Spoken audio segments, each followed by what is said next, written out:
in the room and online.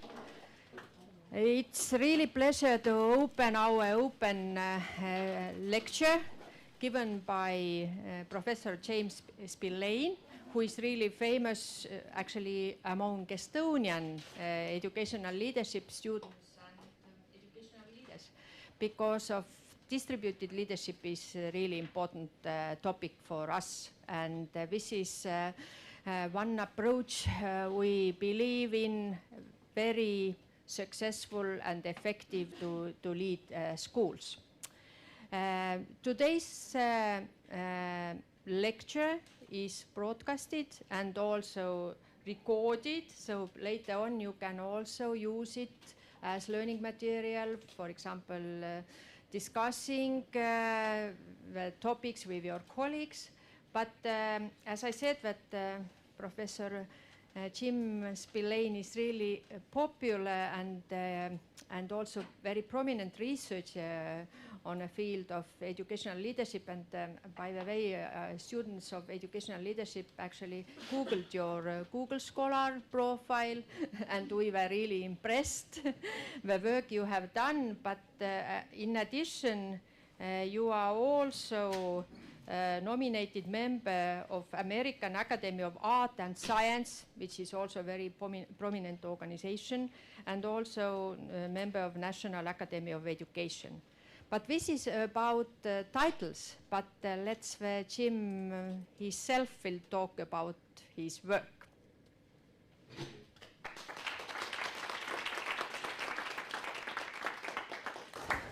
Thank you, Eve. Thank you for the introduction. Thank you for the invitation to come back to Tallinn. It's my second visit. First one was pleasure, but this time for work. I did smile when I read the description of my talk. It says, an American scholar. I have spent over half my life in the United States, but I'm first and foremost Irish, so like many of you, I too am European and very proud of that, especially in the current political moment in the United States. It's great to be here. My talk today brings together three strands of work really over the last 30 years. My work on policy implementation and the role of sense-making therein, the work on leadership that Eve talked about, and recent work on what we call education system building. It's not a strict academic talk around a single paper. It takes a kind of a big picture, but we can delve into any part of it in the Q&A. I'm going to talk for about 30-35 minutes, and then I'll be quiet, and you can ask lots of questions. When we think of educational improvement, or perhaps even more importantly, instructional improvement at scale, we typically think about the spread of ideas. Think about a new idea about teaching mathematics or teaching language arts. But as two of my colleagues at Northwestern, Jeanette Kalivas and Cynthia Coburn, have pointed out, the issue of scale actually has four dimensions at least. Spread is one. But very often what we get is people adopt the letter of the law, but they fail to get the spirit of a reform, the underlying ideas. The third dimension is stake, that people have to, teachers, school leaders, have to develop a sense of ownership. They have to have a stake in the reform itself. And the fourth, perhaps most important, is does the initiative stick? In other words, does it become not only implemented or enacted, but institutionalized, self-reproducing when all the external supports disappear, after the first 2 or 3 years. And if we think about educational improvement at scale, we have to think across these 4 key dimensions.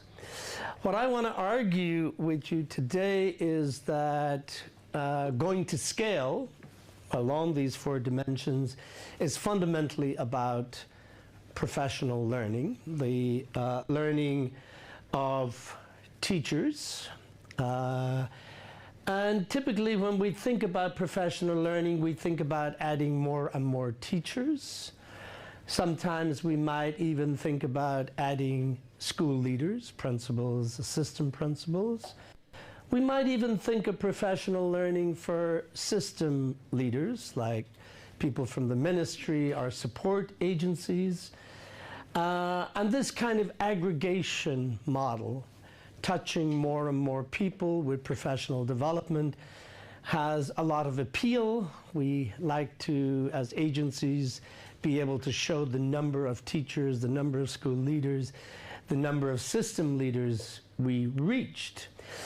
But the challenge with this is that teachers, school leaders are not arranged randomly in education systems. They're often arranged into schools, into grade levels. So we have first grade teachers, second grade teachers, and so on. And these arrangements matter when it comes to professional learning. They matter in part because what's critical is not just the learning of individuals or the learning of people within a particular school or a particular grade level, but what matters are the interdependencies among these different groupings. You don't have inspectorate in Estonia, but we do have them in Ireland, and very often you can imagine a reform effort being put in place, and the inspector visits and is not supportive of that. That's what I mean by the importance of, it's not just about individual learning or learning collectively, it's fundamentally also about organizational learning. The argument I want to make is if we want to go to scale with instructional improvement, we need to center professional learning in the everyday work of teachers, school leaders, and other educators. That learning fundamentally involves collective sense-making, which is not just about interpretation, it's also about noticing, bracketing, and interpreting a variety of cues. These may be external ideas, but they can also be things that happen in classrooms that teachers bring to the attention of one another, that they talk about together, and that they figure out a new understanding from their negotiations. Professional learning also involves organizational learning, in particular attending to the interdependencies among the different groupings within an organization and with other organizations. For all of this to happen, it will necessitate, I think, redesigning education systems to make this professional learning central in the everyday work of schools. What do I mean by an education system? I mean Estonia, I mean Ireland, the Netherlands, but I also mean things like Montessori, international baccalaureate. In the United States, I would not be talking about the United States education system. I'd be talking about school districts like Chicago or New York, but I'd also be looking at, for example, religious-based systems like the Archdiocese of Chicago or the Archdiocese of New York. So education systems take a variety of forms. We tend to equate them too simplistically with national governments, which in some cases that work, but it does not always work. We can return to this issue. This is a report that Amanda Datna, Don Purick, Vicky Park, and I did a couple of years ago for the Brookings Institute. I'm going to make 4 points today. I'm going to begin by arguing that any effort to build or rebuild education systems to support the ongoing professional learning of educators has to be anchored in some conception of teaching. You can't redesign unless you have a vision for teaching, and I acknowledge that there are multiple ways of conceptualizing teaching as a practice. I'm going to give you one. You can disagree with me on that, and that's quite okay.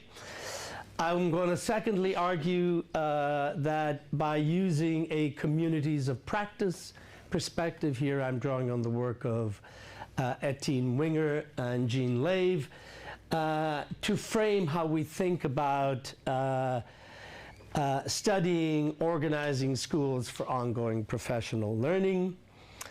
I'm going to argue, though, that we need to back further out from the school, and we need to think about the education system broadly.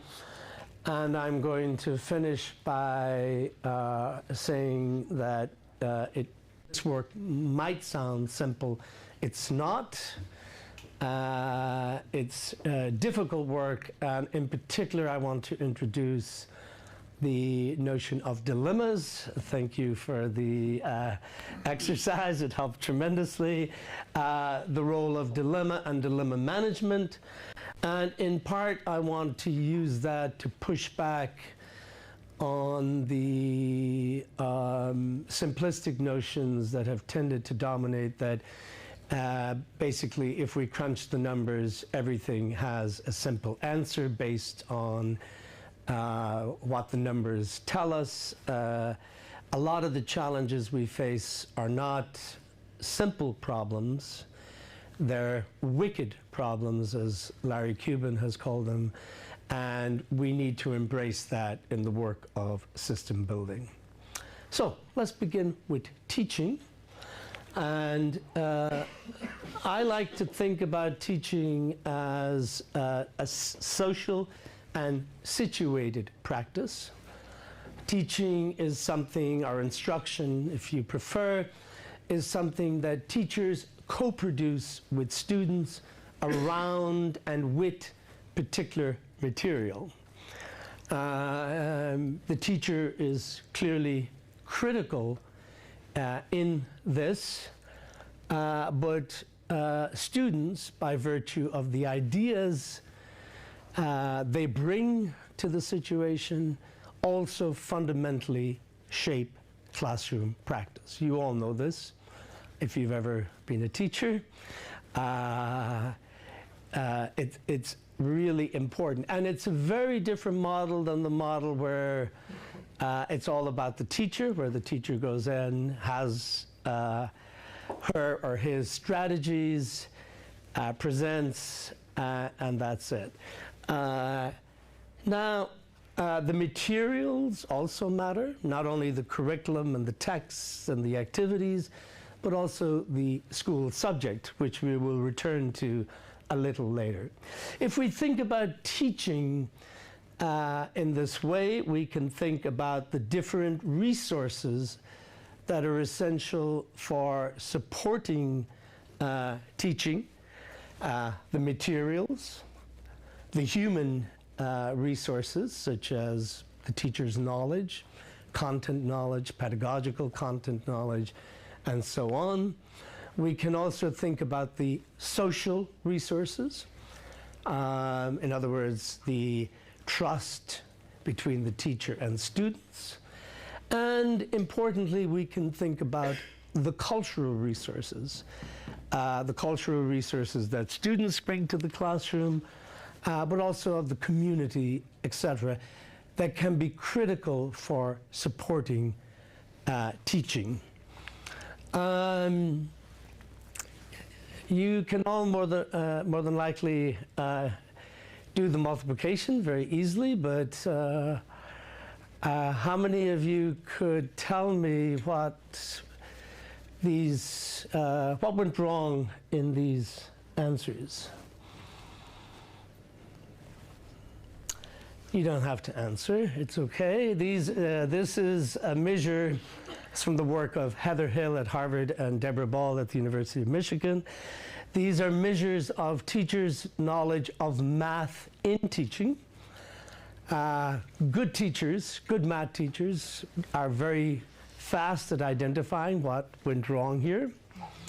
It turns out mathematicians are not very good at figuring out what went wrong. But this is what I mean by the knowledge that teachers bring to the classroom that's so critical. And a lot of this knowledge is developed in practice itself. It's developed in the early years of teaching. And of course, how can we capitalize on it so that teachers can learn from one another?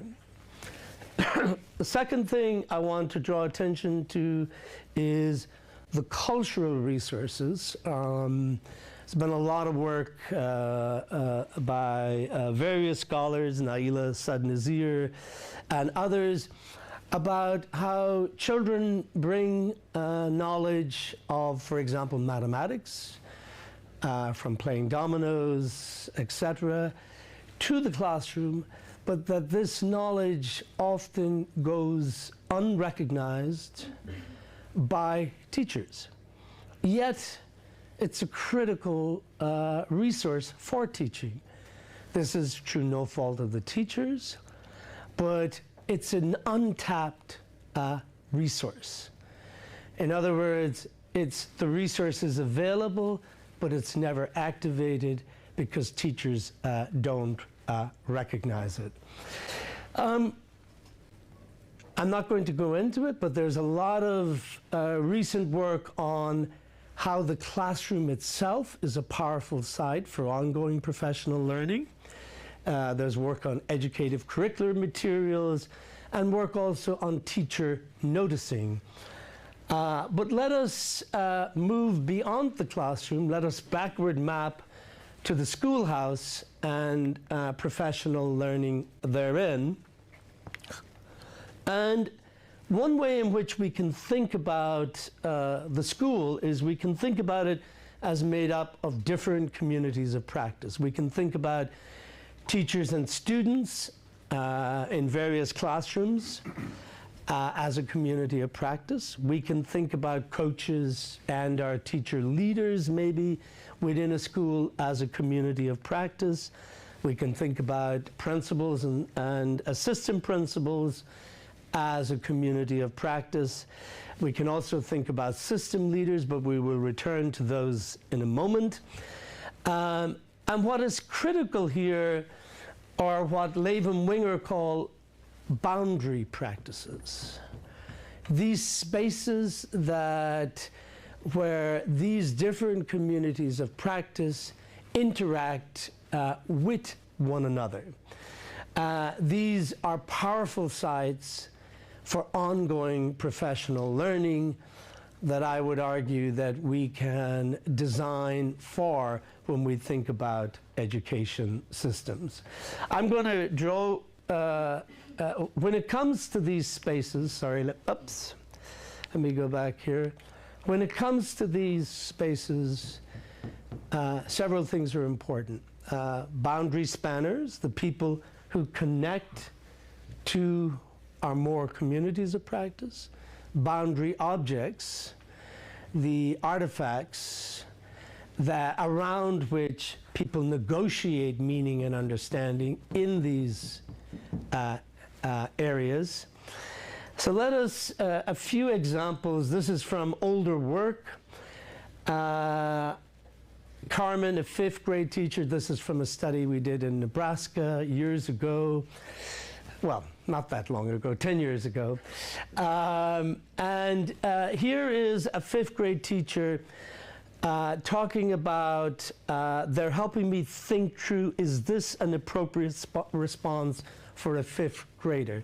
So these teachers are working together to grade kids' mathematics assessments, and they are negotiating, is this good work or is it mediocre work? And sometimes I think it's not, but she'll point out, but they did this and this, and I'll have not thought about that. So Carmen is pointing out how she is learning from her colleagues through their negotiation of what's good work, using actually kids' answers to a math assessment. One of the things that's important here is that it's the ordinary, everyday interactions rather than the extraordinary that are powerful sites for ongoing professional learning. Another a boundary spanner here is talking about our grade level team plans, and we get to collaborate together. Our math coach, when we're planning together, if we have a question, she's always there to help us. So here we have the role of the boundary spanner, in this case a coach, who has expertise, but also who connects not only the school level with the grade level, but also the system level. One of the things we did, and by the way, these are just 3 little examples from our data set, but here is an example of a boundary spanner, 2009-2010, regular teacher becomes the math coach the next year in her building, and the year after this continues. I'm using this to show you how the interaction patterns in this system, 14 elementary schools, how the introduction of the creation of this new role fundamentally shaped the interaction patterns within the school. And importantly, it's not just that the coach has become a key advice giver, this is based on social network data, but also note the emergence of triadic interactions around this person. And triadic interactions are really key for informal influence in organizations. Overall, in this system, across all 14 elementary schools, we see a rise in not only advice seeking and among schools, but importantly also the brokering of information within the system as a whole. My point here is that we can design systems to change the interaction patterns that are fundamental to learning. Now, leadership, if I didn't talk about leadership, I'm sure people would be upset, but leadership is critical in all of this. And one of the ways in which I've started to reframe how I think about leadership is thinking about it as cultivating and channeling relationships that support creating, accessing, and activating resources for instruction, the human, the social, the cultural, and the material. Goes right back to how I define teaching and the resources that are important for teaching. And I want to, it's not that I needed extra words, I want to be very clear what I mean about cultivate. It means to intentionally initiate, develop, and support and maintain. In other words, the creation of new relationships. But importantly, channeling is also important. That is, the intentionally focusing the substance and transform the nature of existing relationships. So seeing leadership in this way ties it directly to instruction and the resources needed to support instruction. Excuse me. But let's pause. Indulge me. We have a little video. We use the word leadership a lot. I write about it a lot. But I think it might be worth us just asking ourselves, what do we mean by leadership? And I'm going to play a little clip from one of my favorite movies. It's about 90 seconds. I use it in my teaching. It's, to me, one of the most powerful 90 seconds on leadership out there. So, if the technology works. Paul, what's happening here? Mr. Harrison, I would like to attend today's briefing. And why is that? Well, so the data changes so fast. The capsule changes, the weight and the landing zones are all changing every day. I do my work, you attend these briefings, I have to start over. Colonel Glenn launches in a few weeks. We don't have the man figured out yet. Why is it she can't attend? Because she doesn't have clearance, Al. I cannot do my work effectively if I do not have all of the data and all of the information as soon as it's available. I need to be in that room hearing what you hear. Pentagon briefings are not for civilians. It requires the highest clearance. I feel like I'm the best person to present my You're not calculations. gonna let this go, are you? No, I am not. And she is a woman. There is no protocol for a woman. Okay, I get that part, Paul. But within these walls, who makes the rules? You, sir, you are the boss. You just have to act like one. Sir.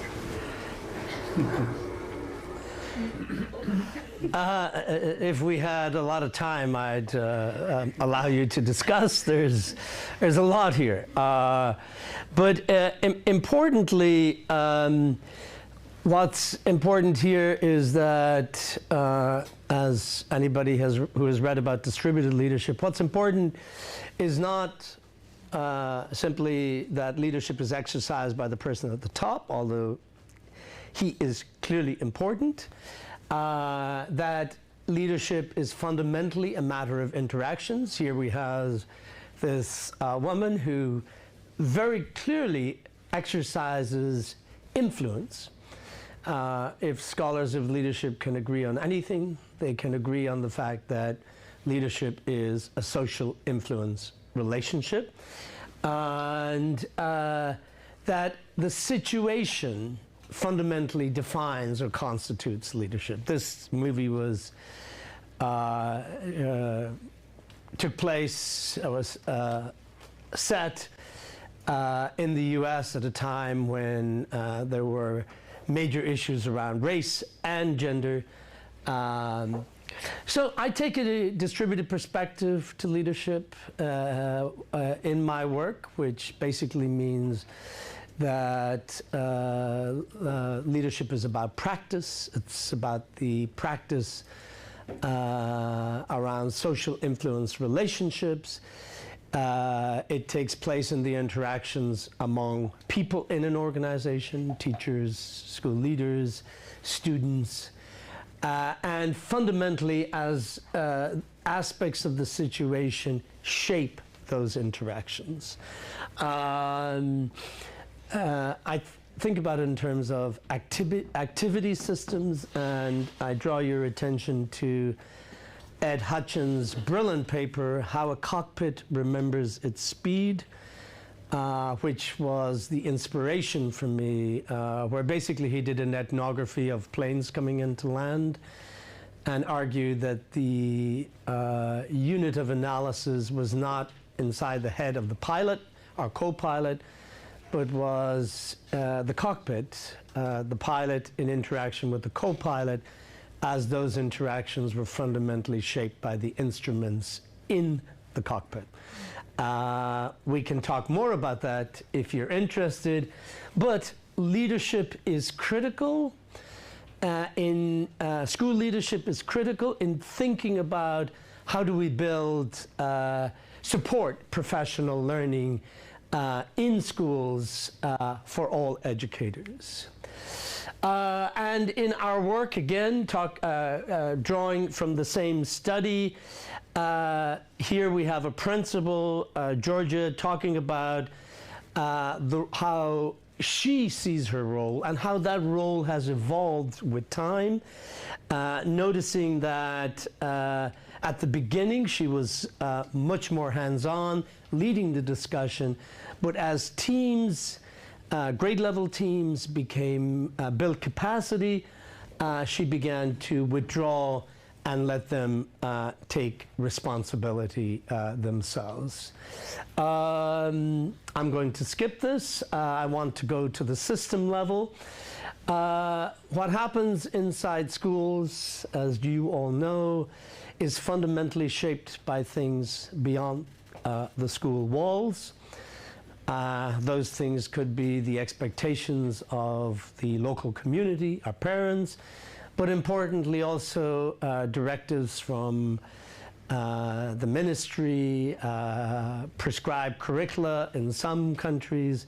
So it's really, really difficult to ignore the system level, because the everyday interactions among teachers and school leaders are fundamentally shaped by things that come from outside. Hence, we have to, and I've argued this with respect to most recently the work on distributed leadership, which has tended to focus a lot at the school level. I've argued for thinking about it as a system-wide or systemic practice. And in all of this, we have begun to look at the domains of education system building. Education systems have to do several things. They have to manage their environments. If they don't, they can get into trouble very fast. They have to build infrastructure to support teaching and learning. That includes developing instructional designs, building social infrastructure, and educational infrastructure, curriculum, professional development, and so on. And they have to support the use of that infrastructure in everyday practice in schools, in classrooms, and in schools. This is, and the URL will take you to the paper that this is drawn upon. If we, again, going back to the Nebraska study, the importance of supporting infrastructure use and practice.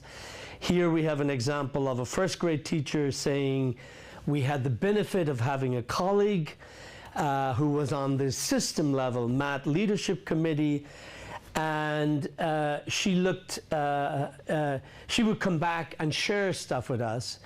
And also, Clarissa went on to point out, we would also tell her things that she should take back to the system level. So you had this bi-directional communication and interaction going on. One of the challenges in all of this is the managing the environment can be really challenging for systems, especially when, in the United States at least, when some subjects like mathematics and English language arts are tested, but other subjects like science, and some of you have read the paper that was shared about the next generation science standards. It's very difficult for systems when you have these pervasive and negative effects of high-stakes accountability, privileging some subjects, sidelining other subjects, getting time for science, including teachers arguing that I don't want to go to a workshop or a professional development on science because it's not tested. I'm prepared to invest in math and English language arts. So, what do we take from this? A set of principles. If we want to design educational systems to support professional learning, it has to be anchored in a taken for shared vision of instruction. I have offered you one, but you could pick your own. And the particular vision you have has implications for how you would redesign the education system. It has to engage both the official and the enacted curriculum. Too often in education systems, the professional learning is centered all on the official curriculum rather than the enacted curriculum. In fact, it's at the intersection of the enacted curriculum and the official curriculum where there is such rich opportunities for learning. It has to allow for the building of shared knowledge about instruction among people. It has to cultivate trust and interactions among teachers.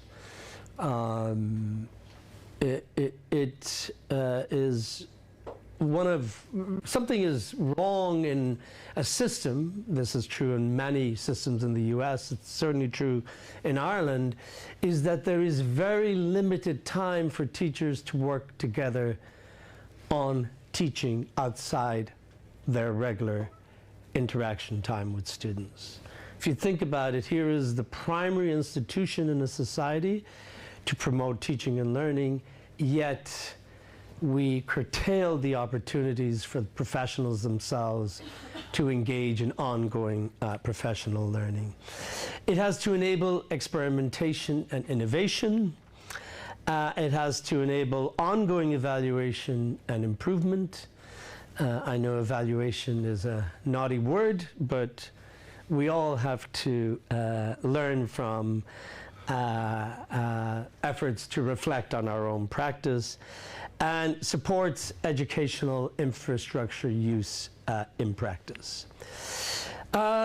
This work is not easy, it's challenging, and let me finish by drawing upon a study that we conducted over the last 10 years across 13 education systems in the United States, geographically spread.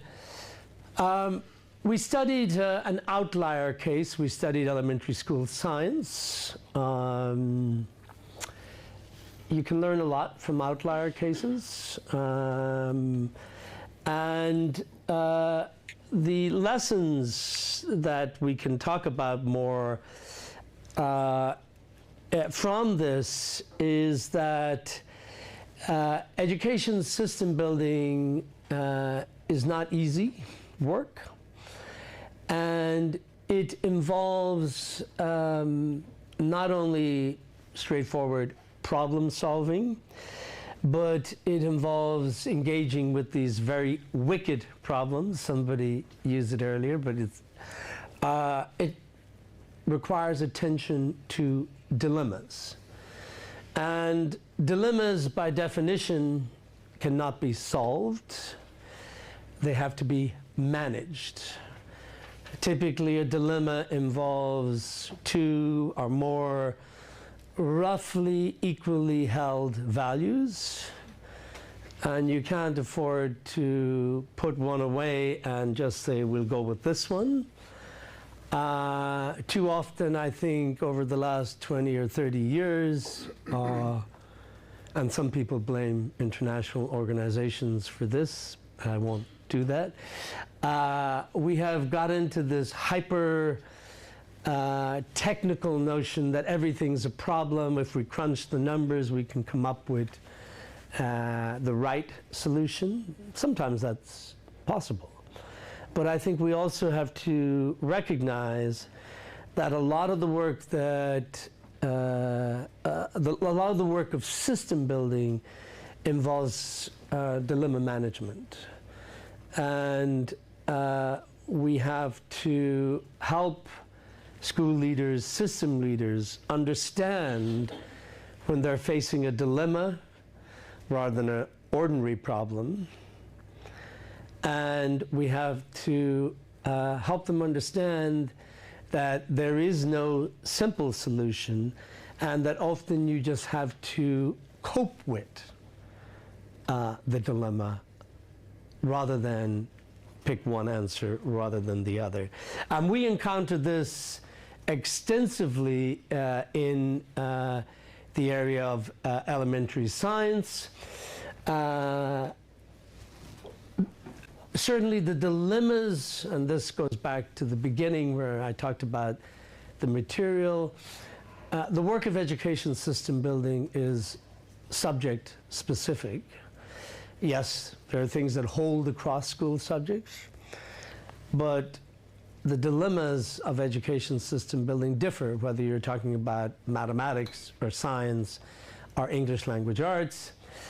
But at the same time, the dilemmas that systems encounter emerge at the intersection of two or more school subjects.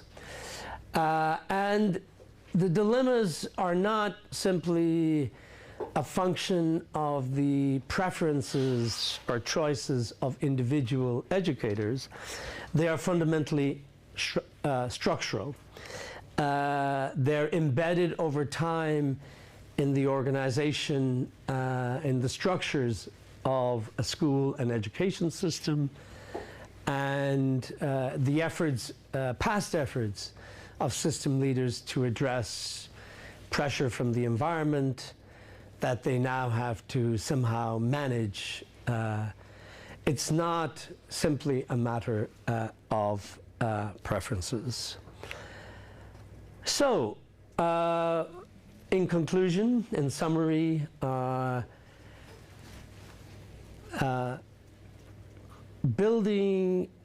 rebuilding education systems to put ongoing professional learning central. I think what's critical is nurturing and supporting communities of practice as sites for ongoing learning.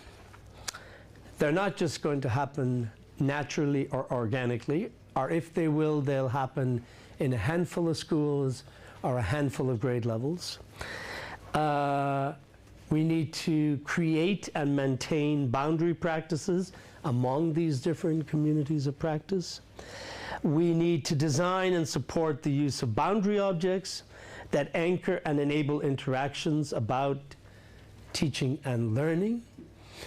That might mean, for example, when we design curriculum, we design it not only to help guide teachers in what they should cover with students, but that we design it to be educative so that actually teachers can learn from using the curriculum itself. Hence my early reference to educative curricular materials.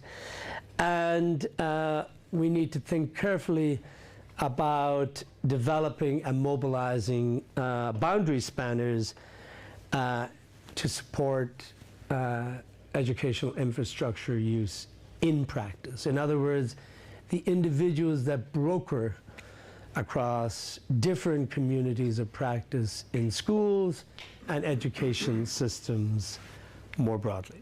And I'll stop right there. I'm sorry, I'm a little over.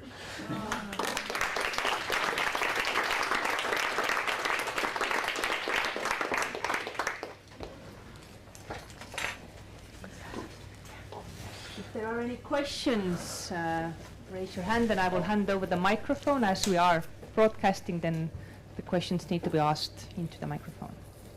Any questions?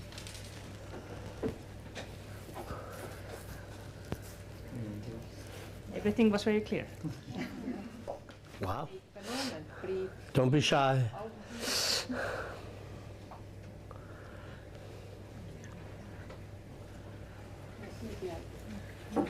Maybe I could start, but it's not exactly the question, but maybe somehow like a contribution, because may I say, Jim, yeah? Jim is here because tomorrow we also have a Yes. defense of doctoral work. Kätlin Vanari is defending, and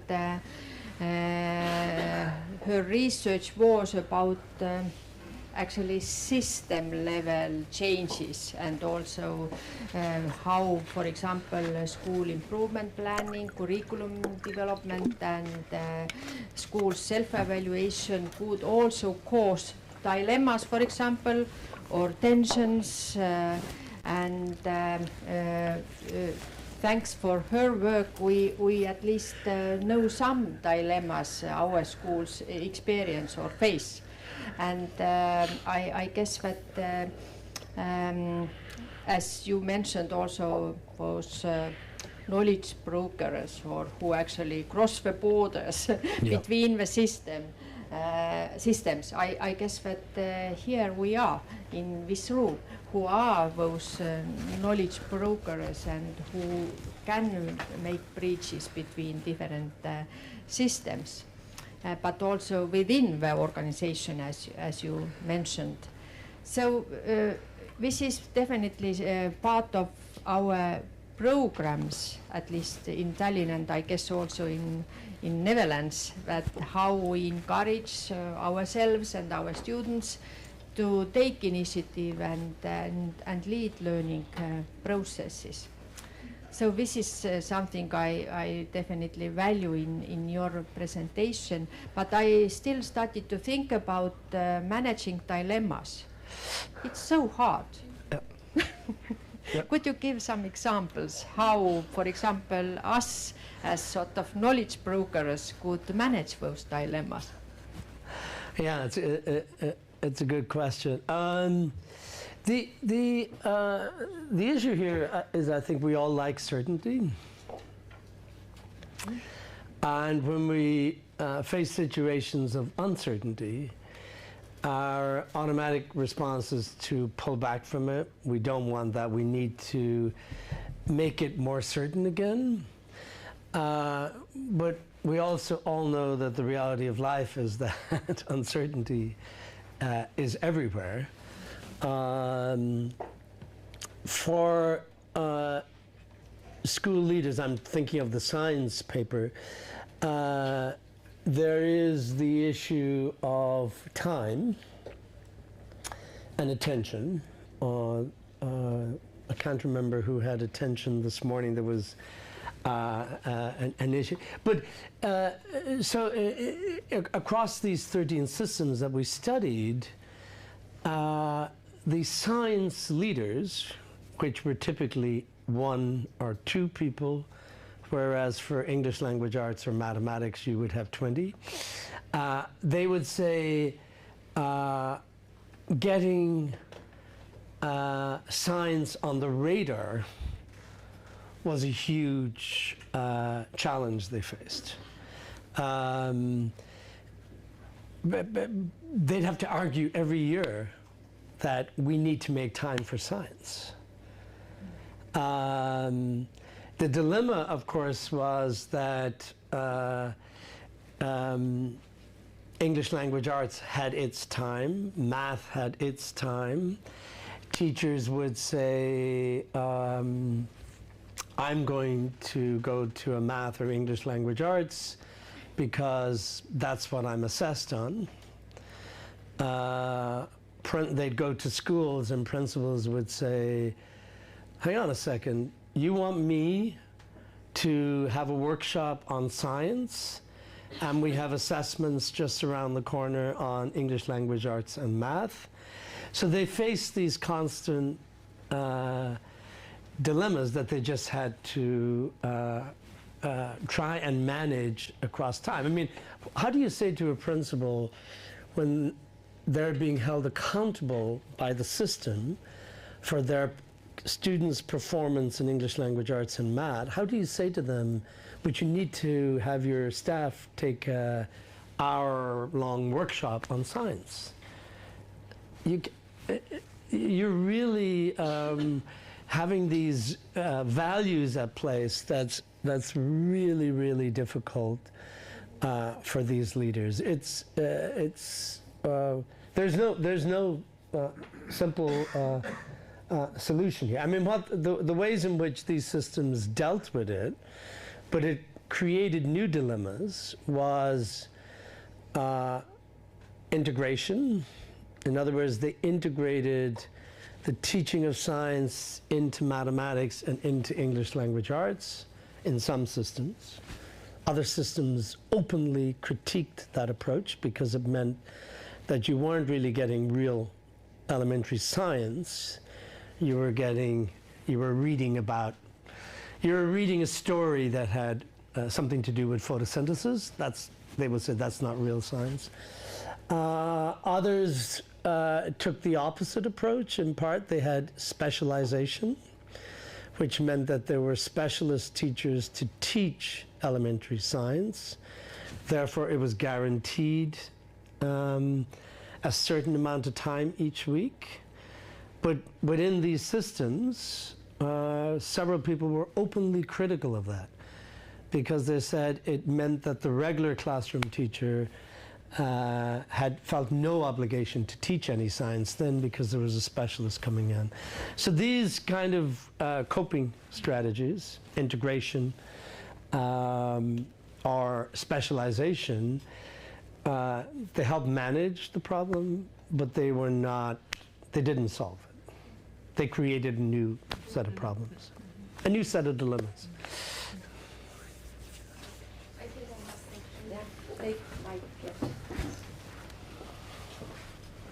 So first of all, thank you for a very interesting presentation. And I have this question, like when we talk about dilemmas, and of course, like it's very important to build or rebuild like ongoing professional learning, but like all the countries, they have very specific educational system. Mm-hmm. And when you look at it, like in which schoolhouse structure is like in key, like school leaders, principals, coaches, because like, for example, in my country, there are no like such programs or like specific figures like school leaders or like teacher leaders. So where is the key, like where is the starting point to develop ongoing professional learning in schools?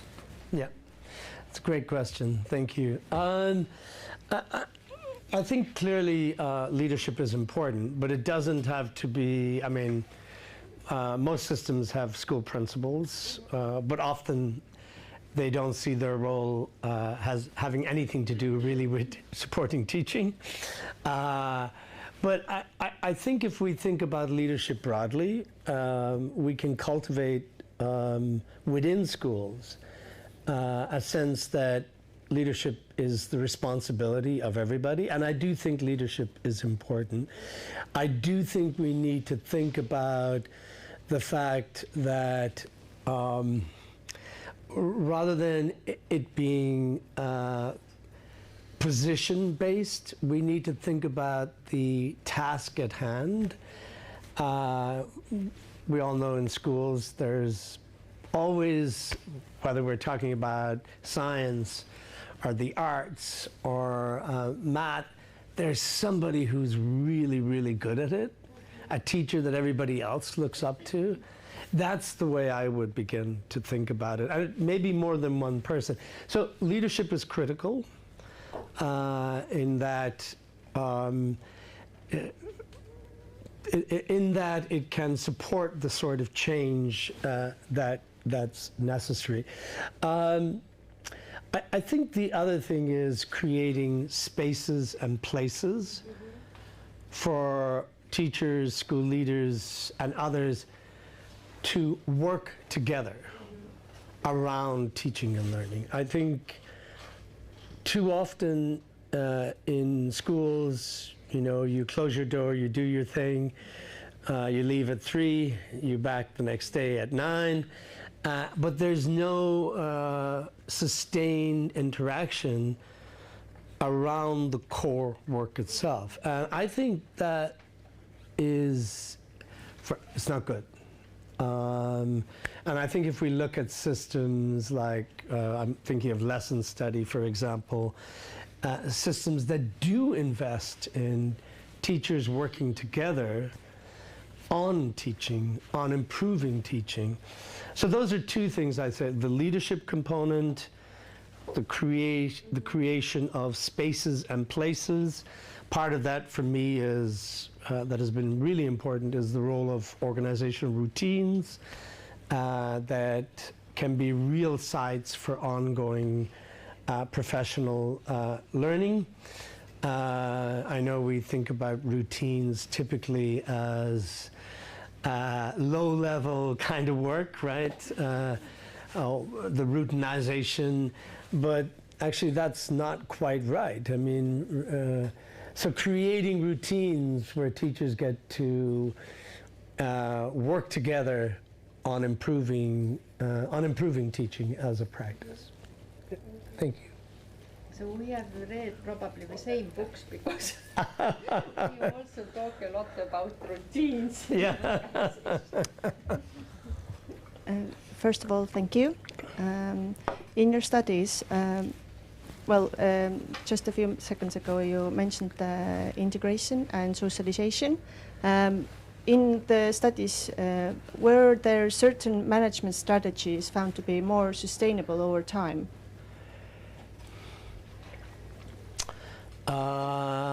Certain management, can you just elaborate slightly for me? So, well, there are different management strategies. Yep. Were there some certain ones that were more sustainable over time? Yeah. I mean, we have so many different programs, Yeah. but usually they don't. Yes, they don't last. Yeah. They just, there's a program, you follow it through, and then it ends, and everything goes back to normal, as they say. Yeah. I'm not sure I'm answering your, and you can push back at me if I'm not answering your question correctly. I'm very skeptical of these quick fix-it strategies. I guess what I would say, based on the work that I've done in schools or education systems, what strikes me the strategies that appear to work are flexibility. In other words, school leaders, principals who early on in an initiative can be very hands-on, can attend every grade level meeting in their school. Once things are working well, can withdraw. So they scaffold early on, and then they pull back, but they pull back selectively. In other words, if there's a team that's not working well, they continue to participate in that. So that's one thing. The other thing reason I say flexibility is that I think in education we have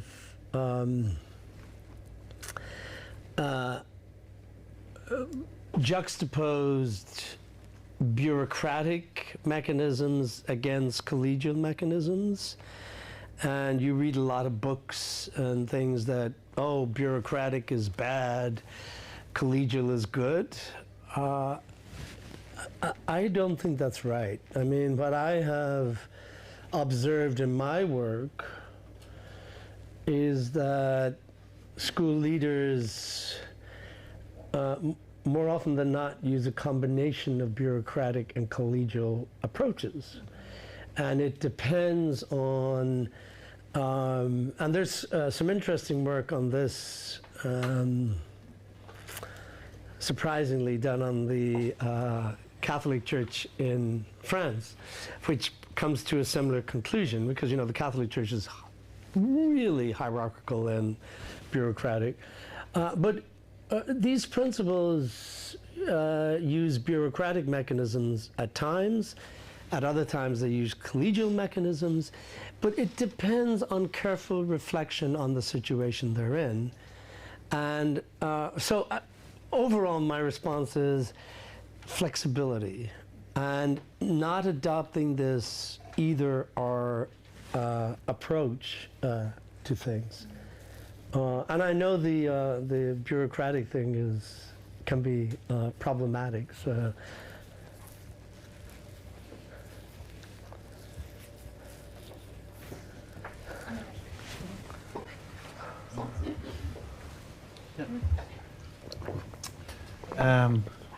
You do a lot of research in professionalization in education, but what is the biggest thing we have learned from other sectors or industries than education? So outside of outside of education, yes. What can or what can we learn from them? Yeah, it's a great question. I think we have to be careful. We can learn, but I think we have to be careful because we have to think about the nature of teaching, as how I started off. The nature of teaching as a practice is quite different than, let's say, medicine. Teaching belongs to, the way I think about it, it belongs to a category of work, human improvement work. Think also psychotherapy, social work, counseling. And in that work, we, as teachers, we depend on our clients in order to practice, right? When I'm teaching my PhD seminar on Monday morning, I depend on my students. I depend on them that they've read the material, that they're going to argue with me or argue with one another. A cardiologist or a heart surgeon doesn't depend in the same way on his or her client, right? I mean, yeah, if they don't follow their, if you have heart surgery and you don't follow a good diet, blah, blah, blah. But it's a very different sort of relationship. So one thing I think is we need to take very carefully the nature of the work of teaching, such as our dependence on the client, the uncertainty of the work. There is uncertainty in medicine also, but we interact in a classroom with 20, 25 students, but it's hard to predict how a student is going to respond to a particular issue. So that's my caution. I'm going to answer your question by drawing on an example. Two examples, both from medicine. So I'm going against what I'm not going against what I just said. And this is about implementation and enactment of reform. One is a brilliant paper by Kate Kellogg, I think she's at MIT in the business school, on the implementation of a effort to reduce the number of hours that interns in hospitals, you know how young doctors, we kill them. I don't know if you do it in Estonia, but we make them work lots of hours. But there was an effort to reduce it. And one hospital succeeded and the other did not. And what that paper taught me was, it's very obvious, is the hospital that succeeded, the young doctors and the consultants and the administrators were able to have spaces where they could talk with one another freely about what was happening, where they didn't feel threatened. So one thing I take from that, and I think it holds across sectors, is there needs to be safe spaces. And here the safe spaces are across, I mean, a consultant is hierarchy. Up here, a young doctor, an intern is here, and it's a very, very difficult place to be in. So space and place, which was her conclusion. Again, from medicine, a paper that I read recently and I teach to my undergrads on 2 hospitals implementing an effort to reduce the time for scheduling for cancer treatment. You all know if it's cancer treatment, it's very important that the scheduling, the amount of time is reduced. And one hospital succeeded, the other did not. These were both intense ethnographies. This is a paper by Valentine. I can't think of her first name.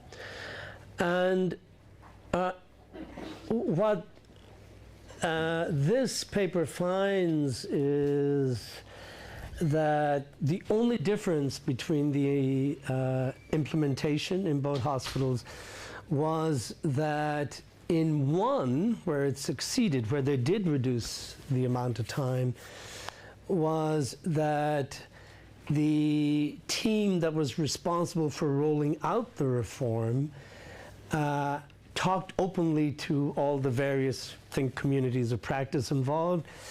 They said, well, what's your responsibility? And here is how you need to think about your responsibility. And the team would push back and say, no, that's not. They renegotiated their responsibilities back and forth among these, if you think about it as communities of practice.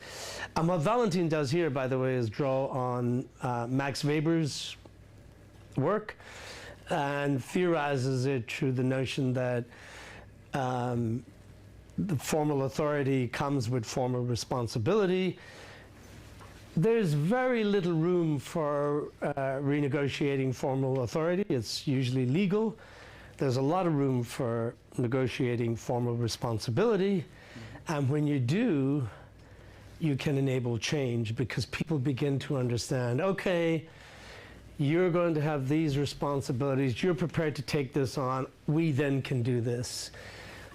2 lessons that from very simple but powerful studies that I think have relevance, keeping in mind the difference between teaching and medicine. Thank you. I have one more question. Yes, before your presentation, we had this situation when we were practicing this scenario approach and like scenario building situation. And let's do that so that my question will be like more clear. Like, for example, now today I am a teacher at school and I have this initiative to kind of give like a dilemma system to my colleagues and also my principal at school. And I just want to kind of develop this professional learning process more. And I know that with changes, it comes like scary process behind it. And I know that like sometimes when you want to change something, you have this misconception in the other side because we all have misconceptions in life. And I know that there will be like some obstacle which will be so hard for them to understand or to give up.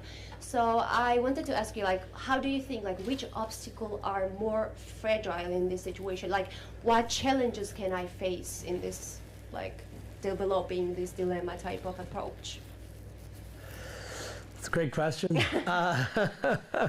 Putting me on the spot. The one thing that comes automatically to mind as you were talking is that I think very often we think about change as purely cognitive or behavioral. And the first thing listening to your question is the role of affect and emotion in change. I don't think we pay enough attention to that. I don't think we acknowledge it. There is some work on the role of emotion and the importance of acknowledging it and providing supports. So one thing I would say, one challenge is going to be, as you pointed out yourself, is people are going to get scared. People are going to say, I'm not comfortable with this. If I was approaching that, though, I think I would say to people, look, this is not going to be easy. This is going to be, we're going to feel uncomfortable. We might feel nervous and anxious about it. Let's acknowledge that to one another. Let's talk about it. So that would be one, I would say. There is, you know, uncertainty is a strange thing. I mean, when I walk into a classroom, I have my my schedule for 2 hours and 50 minutes. We're going to do this and this and this. I say to my students, but we can change it if you want. It rarely changes, but so we like certainty, and maybe true. I don't know how, but maybe there's a way to begin to say to one another, how can we live with a little more uncertainty? You know. About 5 or 10 years ago, I began to experiment a little. One of my PhD students was into improvisation. And I'm wondering, I have not gone back, but I'm wondering if there's something there about, because that's completely uncertain. You know, you're giving a topic and then it plays out. I'm wondering if there's something in improv, as a group, doing it as a group, like a staff or a grade level, that would help us appreciate it's okay not to have a script, right? It's okay to not know where we're going to end up in 45 minutes or something like that. So, yeah.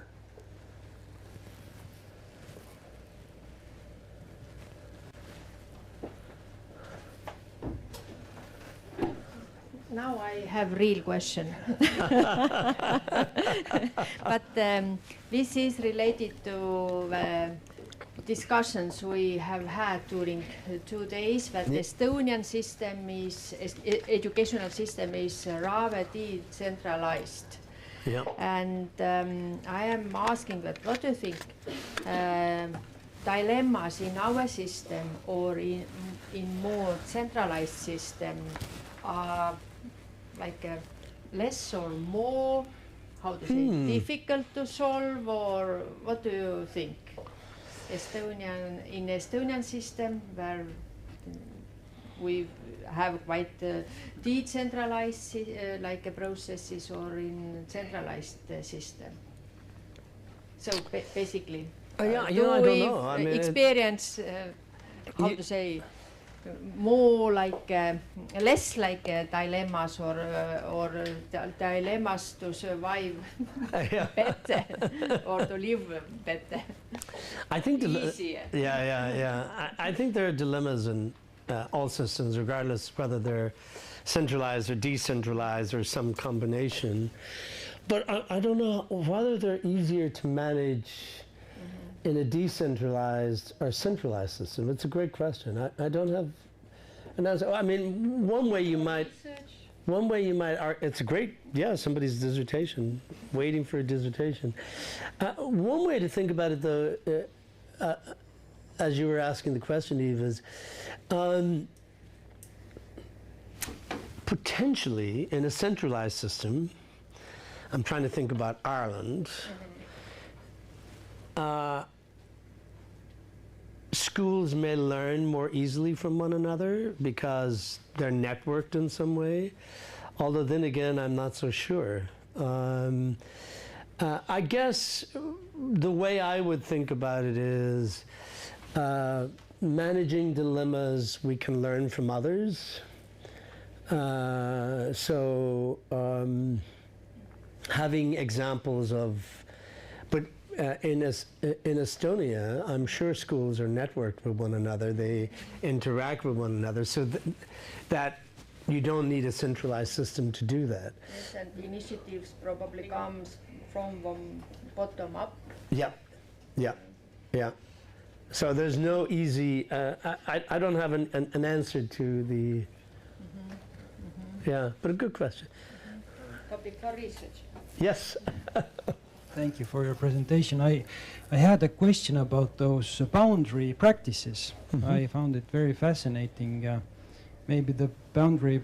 Can you maybe open up a bit more about what are those features when we can decide that they really move information between different parts of the system, and when it's just pure chit chat? Yeah, that's great. Yeah, this is what I'm arguing about. There's a lot of chit chat in schools, a lot of chit chat in universities too. We chit chat all the time, and it has often little to do with our practice, improving our practice.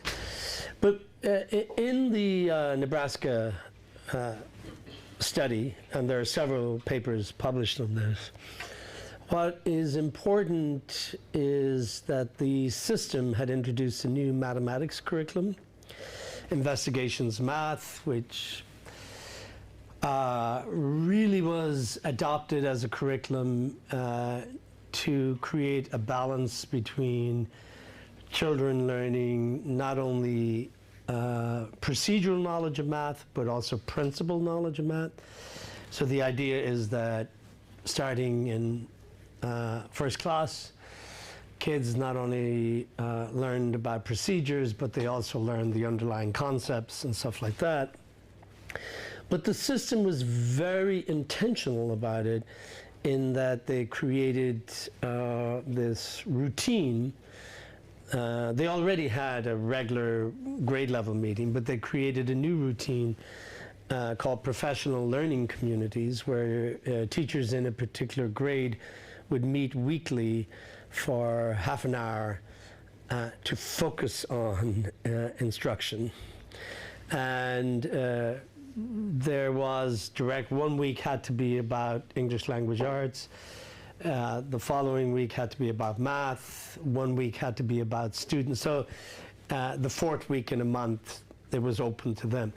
But the system also, again, it wasn't left to chance. The system also had coaches or lead teachers in each school who had been given professional development on mathematics, mathematics teaching, and leadership. It was a master's program that the system paid for.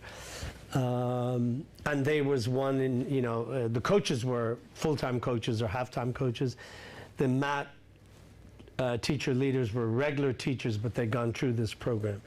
So the idea here was that these math leaders, coaches, would support the interactions in the communities of practice, or professional learning communities meetings. You had the new curriculum that was an artifact that teachers were trying to figure out how to teach. You had children's work that they had developed new assessments as a school that they graded together. So there was a lot of intentionality around the design. You're right. Just creating time for teachers to meet, that's not going to work for the most part. It'll work for a handful of teachers.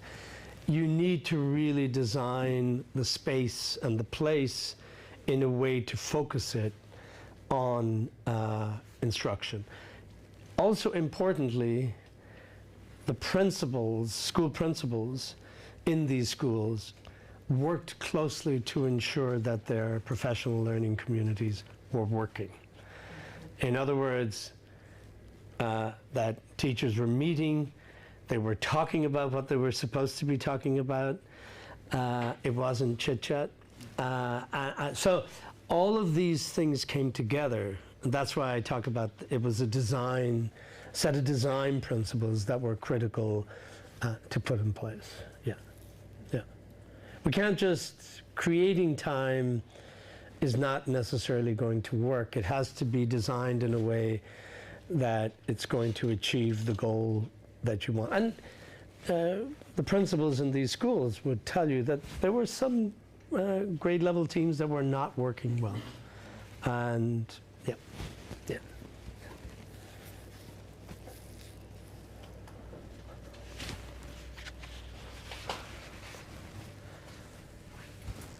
No questions?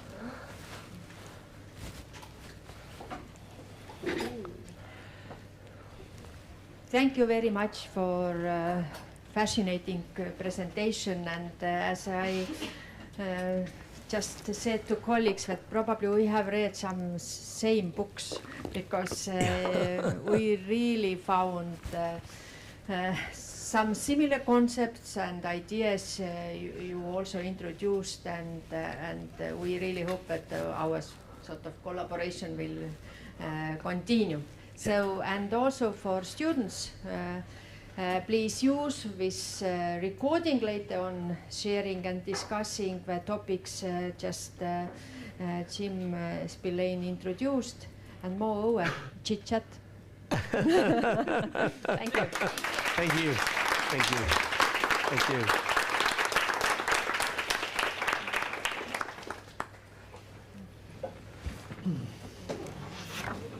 Feel free. As a token of our appreciation from Amsterdam. Oh, thank you. Some Thank you. I appreciate that. spirited. Oh, that's great. That's great. Thank you.